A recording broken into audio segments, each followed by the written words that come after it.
आइए अब हम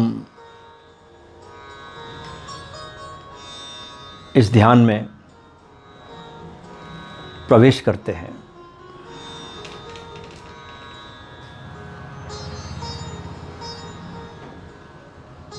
ये ध्यान बहुत गहरे से गहरा है। अगर आपको समझ में आ जाए और करना आ जाए तो जैसे लाओसे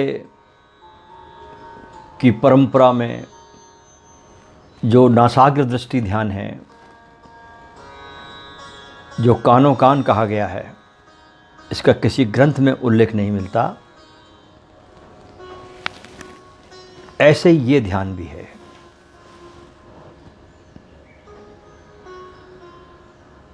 इस ध्यान के 3 चरण हैं, हर चरण 10 मिनट का। पहले चरण में हमें ये भाव करना है कि हम अपने भीतर बहुत गहरे से गहरे प्रवेश करते जा रहे हैं। श्वास शांत होगी, शरीर ढीला होता जा रहा है, शरीर शिथिल रिलैक्स होता जा रहा है और हम अपने भीतर उस अल्टीमेट गहराई पर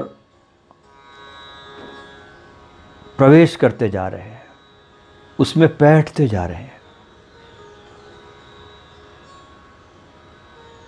जैसे कोई सागर की तलहटी हो, उतने गहरे में हम चले जा रहे हैं भीतर अपने। 10 मिनट तक आप अपने भीतर ऐसे गहरे प्रवेश करेंगे, उस प्रेम के सागर में जो आपका अपना गूढ़तम स्थल है, जो आपके अस्तित्व का सबसे अंदरूनी हिस्सा है, वो जो आपके अस्तित्व का आधार है, जहाँ पर हमें शांति, स्थिरता और इन सब से ऊपर प्रेम का अनुभव होता है। क्योंकि परमात्मा प्रेम रूपा है, ऐसा सभी धर्म कहते हैं। मानव अपने स्वभाव में प्रेम रूप है, क्योंकि वो परमात्मा की छवि है। बस इस तथ्य को वो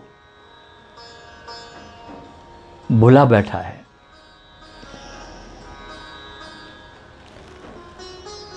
इस पहले चरण में हमें ये ध्यान रहना चाहिए कि वहाँ हम परमात्मा के उस प्रेम में सरोबार है और डूबे हुए हैं और उसकी शरण एवं सुरक्षा में है। अपना सर्वस्व उस परमात्मा के प्रेम में डूबा हुआ महसूस करना, ये प्रथम चरण। सर्वस्व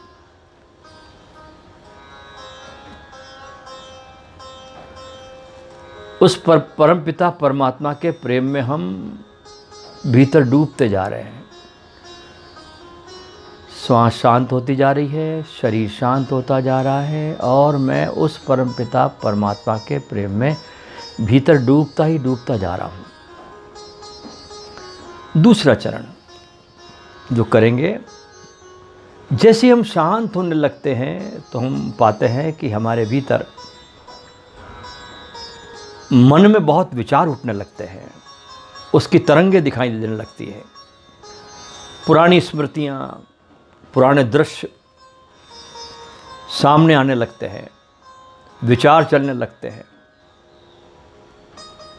अब हमें क्या करना है कि इन सब विचारों को उस प्रेम के अथाह सागर में डुबो देना है। यह प्रयोग थोड़ा अलग है। यहां विचारों को देखना नहीं है भीतर,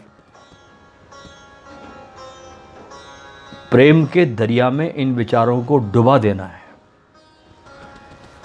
क्योंकि देखते रहना भी एक प्रकार का तनाव ही है। जैसे कि तुम किसी दुश्मन को देखते हो तो तनाव से भर जाते हो। यहां तो जैसे ही विचार या कोई दृश्य आए, बस भाव करना है कि वे गहराई में तुम्हारे भीतर डूबते जा रहे हैं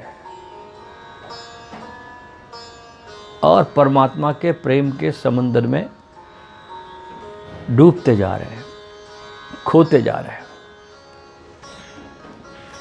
क्योंकि प्रेम की अनुभूति सभी अनुभूतियों से बहुत गहरी होती है और सभी विचार समाप्त होकर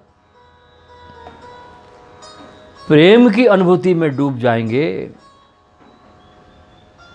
तो मन शून्य हो जाता है। मन को शांत करने की इससे सरलतम विधि दूसरी कोई हो नहीं सकती। विचारों को देखना भी नहीं, विचारों से लड़ना भी नहीं। वे जैसे आते हैं महसूस करना है कि वो आपके भीतर समंदर में डूबते जा रहे हैं और आप शून्य होते जा रहे हैं। और तीसरे चरण में ध्यान का जो सर्वोत्तम तरीका बताया सूफियों में, महान सूफियों के द्वारा कृपा करके इस ध्यान को बहुत सरल कर दिया गया है। वो ये ख्याल करना है कि साधक के स्थान पर स्वयं गुरुदेव विराजमान है, मन, शरीर और आत्मा के सभी रूप में, और वे ध्यान कर रहे हैं। उन्हीं का ध्यान हो रहा है और वही ध्यान करवा रहे हैं। ध्याता, ध्यान और ध्येय तीनों को अपने गुरुदेव के रूप में देखना। ध्यान से सुनिए, ध्याता, ध्यान और ध्येय तीनों को अपने गुरु के रूप में देखना और केवल मात्र गुरु का ही ख्याल रह जाना। आपका अपने सद्गुरु में पूर्णतः विलय होना ही ध्यान का असली उद्देश्य है। और उस स्थिति में, उस सच्चे प्रेम में एक ही उपस्थित रहता है और वो होता है हमारा प्रीतम। और प्रेमी तो प्रीतम में लीन हो जाता है, कुछ बचता नहीं। दो मिट जाते हैं और एक ही रह जाता है। तो 3 चरण आपने समझ लिए। पहले चरण में आपको 10 मिनट तक मात्र अपने भीतर उस समंदर में गहरे से गहरे जाना है, उतरना है, उतरते जाना है, उतरते जाना है और गहरे, जितना गहरे जा सके आप उतना गहरे चले जाना है। प्रेम के समंदर में अपने को डुबा देना है, गहरे से गहरे चले जाना है। दूसरे चरण में आपके भीतर कोई विचार आएंगे, उसको देखना भी नहीं, उससे लड़ना भी नहीं, भाव करना कि वे विचार आपके उस समंदर में लीन हो रहे हैं, वे विचार डूबते जा रहे हैं। और तीसरे चरण में आपको ये ध्यान रखना है कि आपके स्थान पर आपके गुरु ही ध्यान कर रहे हैं, आप नहीं हैं। आप हट गए और आपके स्थान पर आपके गुरु ही ध्यान कर रहे हैं, आपके सद्गुरु ध्यान कर रहे हैं। जिन जिन लोगों ने जिन जिन गुरु को प्रेम किया है, उन गुरु को अपने स्थान पर ला सकते हैं आप। जिस पर भी आपकी श्रद्धा हो, जिस पर भी आपका भरोसा हो, जिसे भी आप प्रेम करते हैं, उस गुरु को इसमें धारण करना है। तो अब हम शुरू करते हैं। आंखें बंद कर लें, धीरे से आंखें बंद कर लें, शरीर को ढीला छोड़ दें।